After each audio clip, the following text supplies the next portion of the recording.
গেছিলাম। মানে কার সাথে ওঠা বসা করো? ছেলেটাকে আমার বন্ধু হয়। তোর বন্ধু? এই ধরনের পোশাক, তুই এটা মাত ঘরের ছেলে, তোর কোনো ওয়েট সম্মান আছে?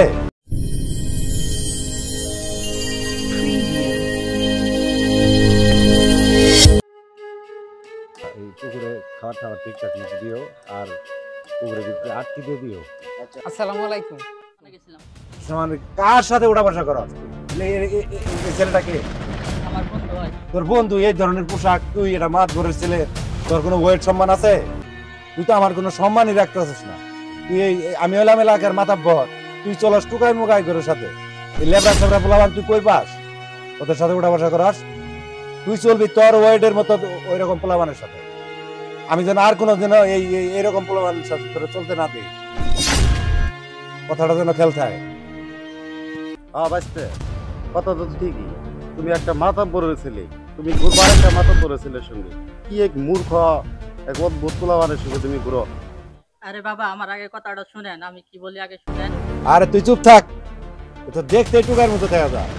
সারা এলাকায় মাত ভরি করি আমি, আমি লোক দেখলে লোক চিনি না। না মাতব্বর সাহেব, আসলে তো দেখতে টুকার মতোই লাগতেছে। আরে বাবা, আপনি চুপ থাকেন। আমার বন্ধু একজন বিশেষ ক্যাডার, আপনি এটা জানেন?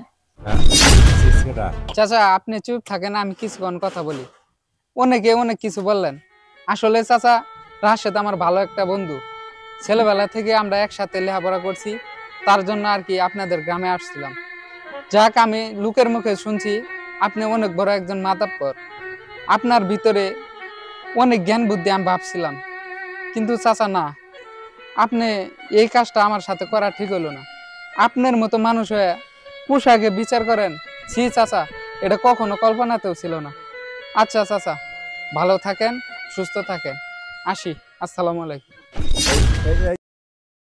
ছেলেটার সাথে মনে হয় আমরা কথাটি খারাপই বললাম, কারণ পোশাকের সাথে মানুষের কোনোদিন বিচার হয় না। এর ভিতরে যে এতটুকু লেখাপড়া, সে একজন বিসিএস ক্যাডার, আর তার তো পোশাকে আশাকে তা বোঝা গেল না।